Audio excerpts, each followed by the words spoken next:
여러분 안녕하세요. 신선생님입니다. 여러분과 공부를 시작한 게 엊그제 같은데 벌써 마지막 10과의 마지막 단원을 공부하게 됐네요. 마지막까지 선생님과 열심히 공부해 봅시다. 여러분은 가족들과 자주 대화하시나요? 가족들이 너무 바쁜 나머지 얼굴도 제대로 보기 힘든 가정들이 많다고 하던데요. 사실 저도 그래요. 부모님은 부모님대로 바쁘시고 저는 저대로 매일 일하느라 일찍 출근하고 늦게 퇴근하다 보니까 서로 얼굴 볼 시간도 거의 없어요. 예전에는 식사하면서 가족들이 대화를 나누거나 서로 관심을 가질 시간이 많았는데 요즘은 서로 바쁘다는 이유로 그러지 못하는 것 같아요. 그러다 보니까 서로 대화가 점점 없어지게 되고 그로 인한 문제들도 많이 생기는 것 같습니다. 오늘 우리가 배울 주제도 바로 이런 문제들인데요. 의사소통이 잘 되지 않아서 생기는 문제와 그 어려움에 대해서 공부해 보도록 하겠습니다. 자, 그럼 오늘 배울 제목을 한번 크게 읽어볼까요? 의사소통이 단절되어 문제가 나타납니다. 여기에서 의사소통은 가지고 있는 생각이나 뜻이 서로 통하는 것, 서로의 생각을 나누는 것을 의미하는데요. 그럼 단절은 무슨 의미일까요? 단절은 관계가 끊어지는 것을 의미합니다. 이렇게 의사소통이 단절되면, 의사소통이 끊기면 여러 가지 문제들이 생기겠죠? 자, 여러분, 책 400쪽의 그림을 보세요. 왼쪽의 그림은 어느 가정의 모습입니다. 거실에는 아버지가 계시고 각각의 방에는 자녀와 어머니가 있습니다. 각자 서로의 일을 하고 있네요. 요즘 보통 가정에서 쉽게 볼 수 있는 장면이라고 생각합니다. 당연히 각자의 방에 있으면 대화가 없을 수밖에 없네요. 한 집에 같이 살고 있는데도 각자의 방에서 자기 할 일만 하고 있으니까요. 자, 그럼 이번에는 오른쪽의 그림을 볼까요? 남녀가 이야기를 하고 있는데 남자는 알아들을 수 없다는 표정을 하고 있네요. 아마 서로 말이 통하지 않는 모양이에요. 이렇게 여러분도 다른 사람과 이야기할 때 서로 의사소통이 안 된 적이 있습니까? 의사소통의 어려움은 왜 생길까요? 오늘은 어느 방송 프로그램에서 사회자와 학생들이 나누는 대화를 들을 거예요. 대화를 듣기 전에 선생님이 몇 가지 질문을 할게요. 대화를 들으면서 이 질문들에 대해 생각해 보세요. 첫 번째 질문입니다. 오늘의 주제는 무엇입니까? 두 번째 질문입니다. 의사소통 단절의 원인은 무엇입니까? 세 번째 질문입니다. 두 번째 학생의 가족 간에 어떤 문제가 있습니까? 자, 그럼 대화를 한번 들어볼까요? 요즘 사회적으로 의사소통이 단절되어 많은 문제가 나타나고 있습니다. 오늘은 그 문제에 대해 이야기해 보고자 합니다. 최근에 자살이 증가하고 있는데 이런 사람의 곁에 함께 고민해 줄 누군가가 있었다면 그런 선택을 하지는 않았을 것 같아요. 그렇죠. 그리고 인터넷 등이 보급됨에 따라 사람들의 만남이 많아지기는 했는데 예전에 비해 깊은 만남이 없어진 것도 의사소통을 어렵게 하고 있어요. 맞아요. 저도 아는 사람은 많은데 막상 어떤 고민이 있을 때 그 얘기를 터놓고 할 수 있는 사람은 많지 않은 것 같아요. 그래서 현대인들이 점점 외로워진다고들 하죠. 그리고 가족 간의 의사소통 단절 문제도 심각합니다. 저도 아버지와 대화해 본 게 언제인지 몰라요. 보통 저녁이면 아버지는 안방에서 뉴스 보시고 어머니는 거실에서 드라마 보시고 저와 동생은 각자 방에서 인터넷을 하니까요.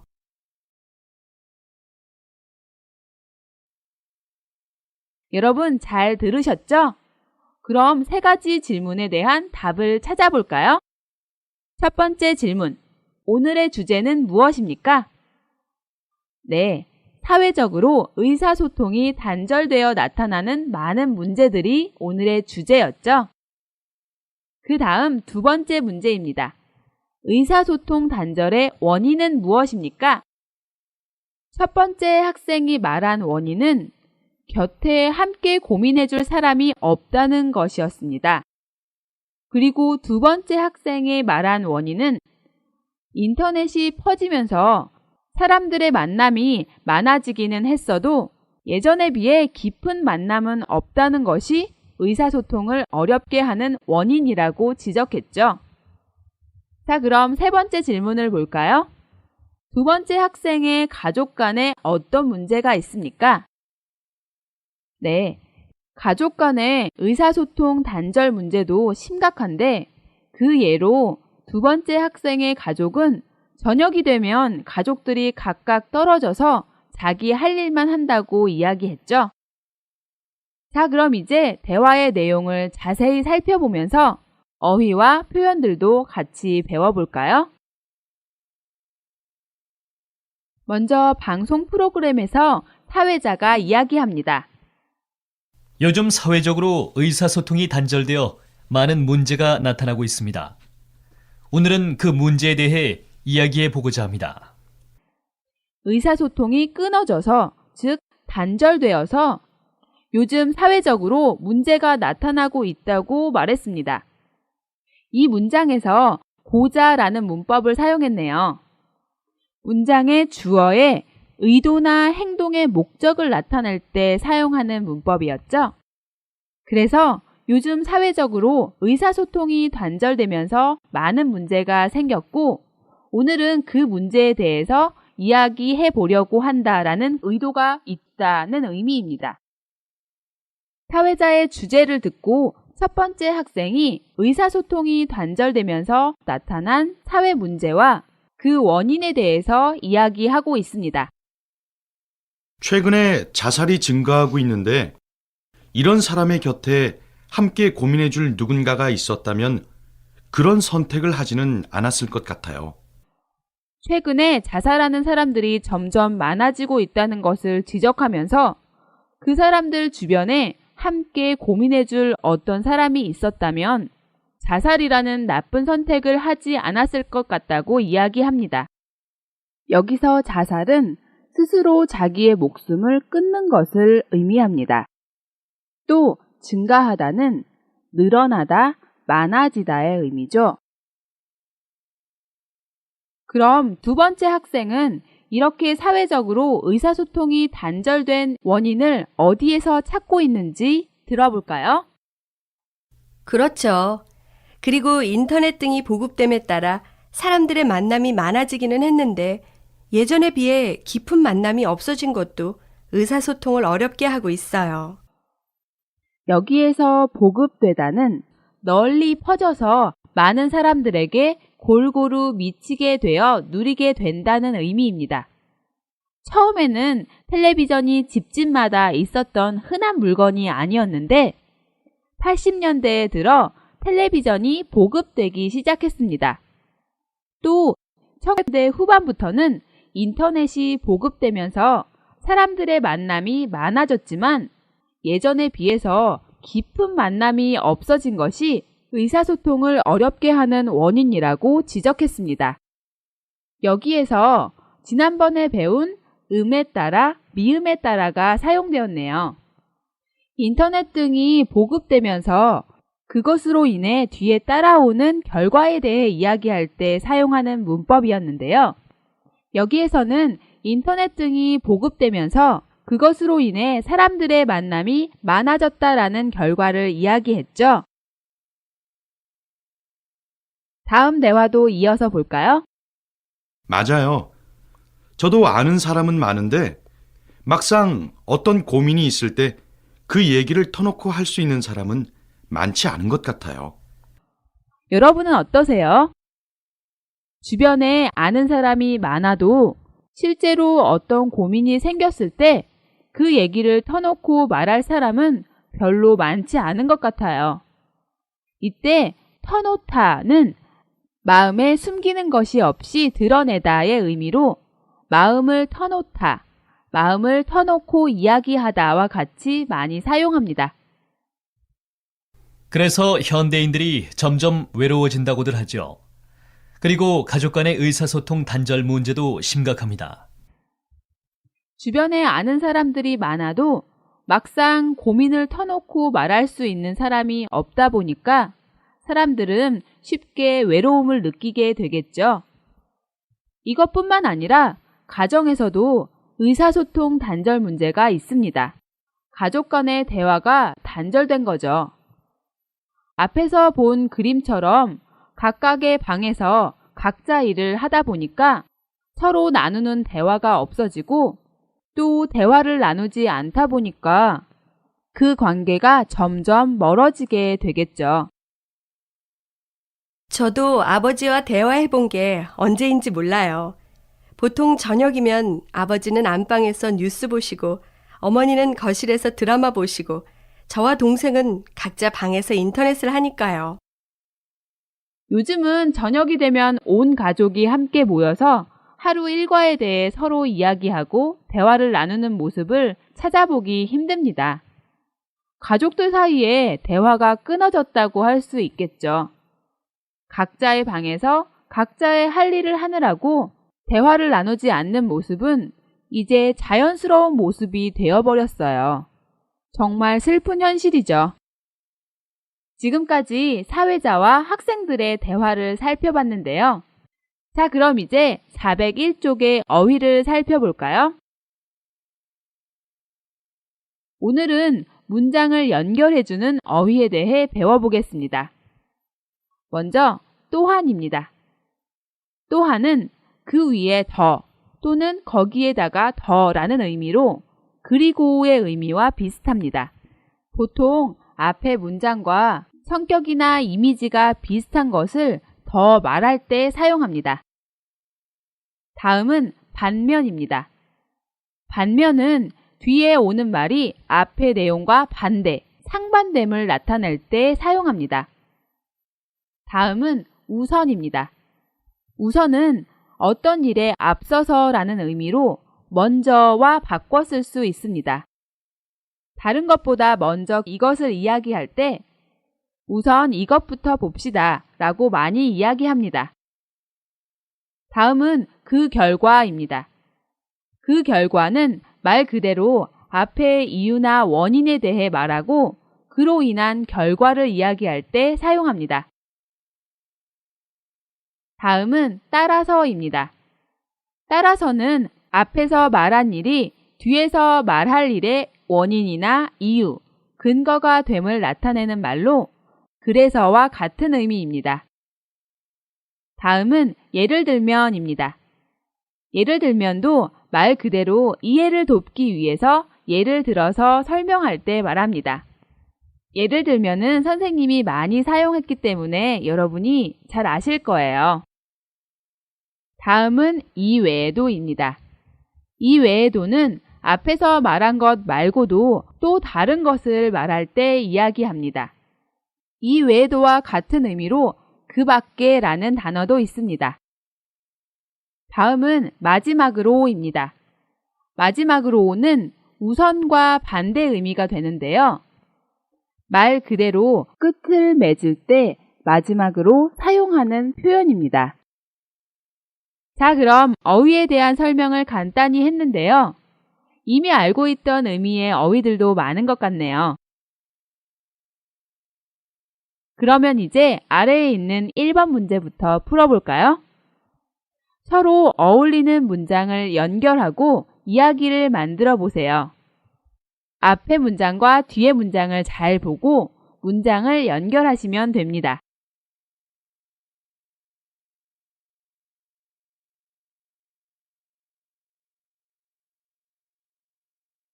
모두 다 쓰셨나요? 선생님과 같이 확인해 볼까요? 1번. 한글은 과학적인 글자이다. 독창적이기도 하다. 이 문장들을 보면 앞문장에서 한글의 특징을 말하고 뒤에서도 한글의 특징에 대해서 말하고 있네요. 한글은 과학적인 글자이다. 독창적이기도 하다.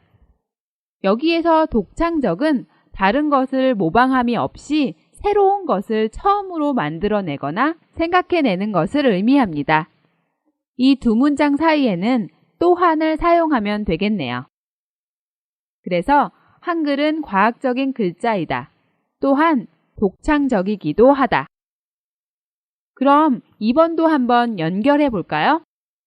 최근 20대에서 30대 남녀의 결혼율이 점점 줄고 있다. 뒤에 이어질 내용을 찾으셨나요? 20대에서 30대 남녀가 결혼하는 비율은 점점 줄고 있는데 50대에서 60대 부부의 이혼율은 증가하고 있습니다. 그럼 앞의 문장과 뒤의 문장이 상반되네요. 서로 반대의 의미입니다. 그럼 어떤 것을 사용하면 될까요? 네. 최근 20대에서 30대 남녀의 결혼율이 점점 줄고 있다. 반면 50대에서 60대 부부의 이혼율은 증가하고 있다. 라고 사용하시면 되겠네요. 3번도 볼까요? 살을 빼려면 생활 습관을 활동적으로 바꿔야 한다. 뒤에 이어질 문장은 무엇인가요? 네. 어떻게 생활 습관을 활동적으로 바꿀 수 있는지 이해하기 쉽도록 예를 보여주면 좋겠습니다. 살을 빼려면 생활 습관을 활동적으로 바꿔야 한다. 예를 들면 버스나 지하철에서는 앉지 말고 선다든가 계단은 엘리베이터를 타지 말고 걸어서 올라간다든가 하는 것 등이다. 잘 찾으셨네요. 4번 문제입니다. 지구는 우리 모두의 생명의 터전이다. 여기에서 터전은 살아가는 근원, 살아가는 데 기본이 되는 장소나 땅을 의미합니다. 지구는 우리가 살아갈 수 있게 해주는 터전입니다. 그러니까 어떻게 해야 할까요? 네, 잘 지켜야겠죠. 지구는 우리 모두의 생명의 터전이다. 따라서 하나뿐인 이 지구가 오염되지 않도록 잘 보존해야 한다. 여기에서 보존하다는 잘 보호하고 남긴다의 의미입니다. 계속해서 5번 문제도 볼까요? 5번은 어떻게 연결하셨나요? 우리가 조금만 조심한다면 감기를 미리 예방할 수 있다. 그러려면 제일 먼저 어떻게 해야 할까요? 네, 맞아요. 우선 집에 오자마자 손발을 깨끗이 씻고 양치질을 합니다. 그래서 우리가 조금만 조심한다면 감기를 미리 예방할 수 있다. 우선 집에 오자마자 손발을 깨끗이 씻고 양치질을 한다. 여기서 양치질은 이를 닦는 것을 의미하죠. 2번 문제를 보겠습니다. 빈칸에 알맞은 어휘를 쓰는 문제인데요. 여러분 직접 한번 풀어볼까요?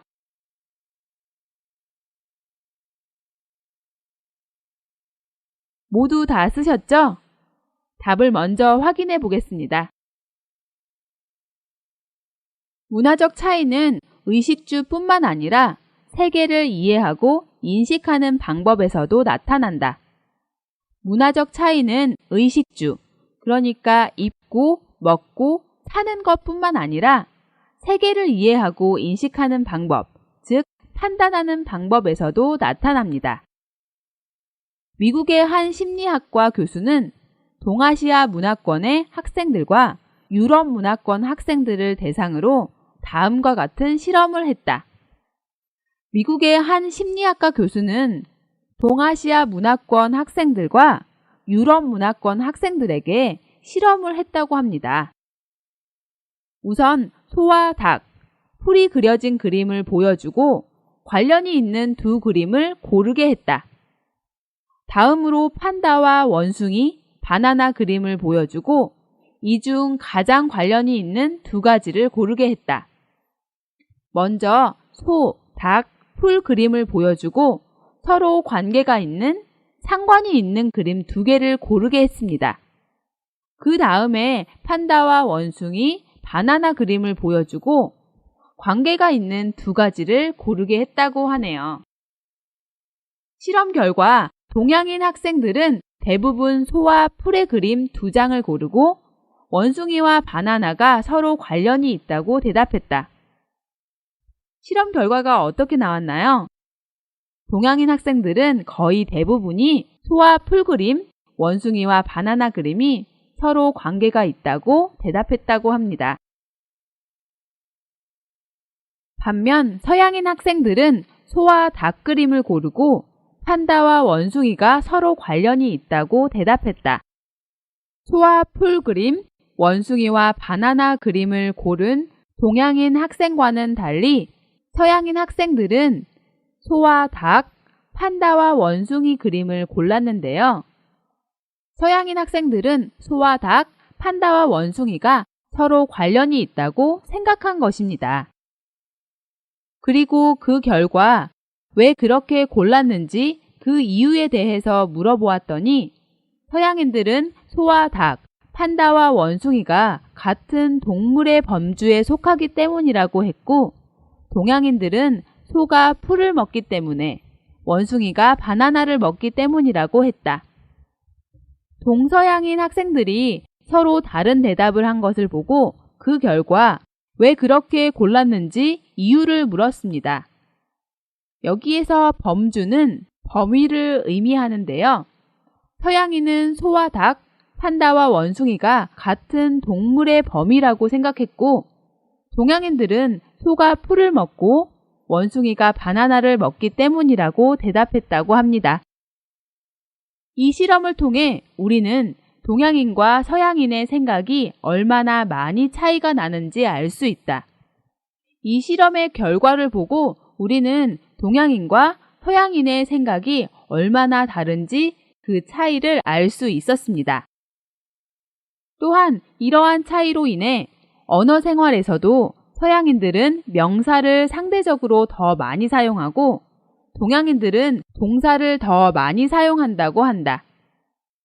또한 이러한 차이로 인해 언어 생활에서도 서양인들은 명사를 비교적 더 많이 사용하고 동양인들은 동사를 더 많이 사용한다는 것을 알 수 있었습니다. 이 빈칸에서 또한을 썼지만 앞에서 말한 것 말고도 또 다른 것을 말할 때 쓰는 이 외에도 라는 표현을 써도 괜찮습니다. 이제 우리는 원하든 원하지 않든 다른 문화권의 사람들과 소통하며 살아가야 한다. 따라서 이제부터는 과거의 배타적인 태도에서 벗어나 서로 이해하고 진정으로 소통하려는 노력을 더욱더 해야 할 것이다. 이제 우리는 다른 문화권의 사람들과 소통하며 살아갈 수밖에 없습니다. 그렇기 때문에 따라서 과거에 거부하고 밀어내는 배타적인 태도를 버리고 서로 이해하고 진정으로 소통하려는 노력을 해야 한다는 의미입니다. 언어와 문화에 따라 사람들의 생각이 다를 수밖에 없겠죠? 따라서 우리는 서로 이해하고 소통하기 위해서 더 많은 노력을 해야 할 것입니다.